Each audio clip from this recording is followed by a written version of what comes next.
dire. Louis Dire, lecture apéritive. Baptiste Beaulieu, où vont les larmes quand elles sèchent? Quand je n'arrive pas à expliquer les raisons de ma méfiance envers les hommes avec la précision que je voudrais, je convoque en mon fort intérieur le souvenir de cette patiente. Virginie. Elle toque à ma porte de médecin un soir d'épuisement, de galère. Depuis qu'elle vit seule avec ses 2 enfants, elle semble au bout du rouleau. J'essaie d'être à l'écoute et Virginie apprécie, je crois. Elle revient pour la varicelle du petit, pour confier ses inquiétudes quant à la crise d'adolescence de sa grande. Je la vois affronter tout cela vaillamment, en solitaire, et je suis admiratif.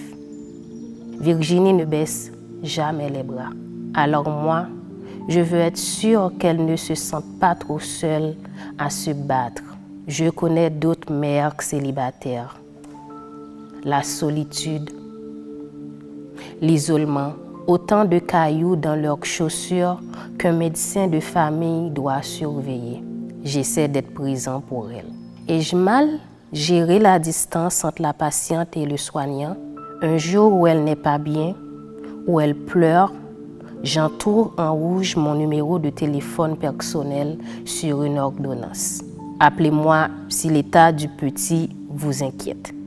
Je le fais quelquefois quand c'est vendredi soir et qu'il est ardu de trouver un cabinet médical ouvert. Elle prend le numéro, mais elle se raidit. Je ne devine rien de ce qui s'est passé. Pourtant, à partir de ce moment, Virginie vient moins consulter. Ou alors, elle prend rendez-vous avec mes associés. Pourquoi? Je l'ai compris plus tard.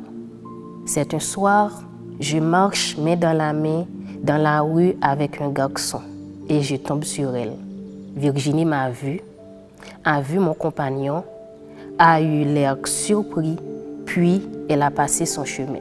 La semaine d'après, Virginie débarque au cabinet médical et attend longtemps pour passer avec moi. À la fin de la consultation, elle se hisse sur la pointe des pieds et dépose un baiser sur ma joue. Merci docteur d'être toujours là pour moi. Merci beaucoup.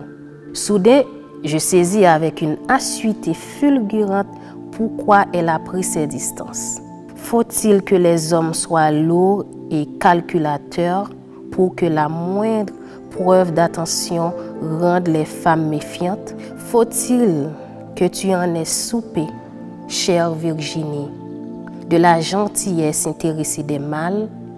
Combien en as-tu croisé dans ta vie? Des hommes hétérosexuels et sans arrière-pensée.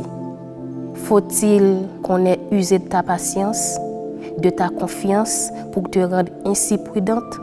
Sur le qui-vive, comment peut-on, nous les hommes, rendre les femmes aussi vigilantes, aussi suspicieuses et surtout, quel poids mental énorme pour vous de devoir être ainsi en permanence aux aguets. Ce jour-là, Virginie m'aura démontré que peut-être je ne le saurai jamais avec certitude. Rien n'est gratuit avec les hommes quand on est femme.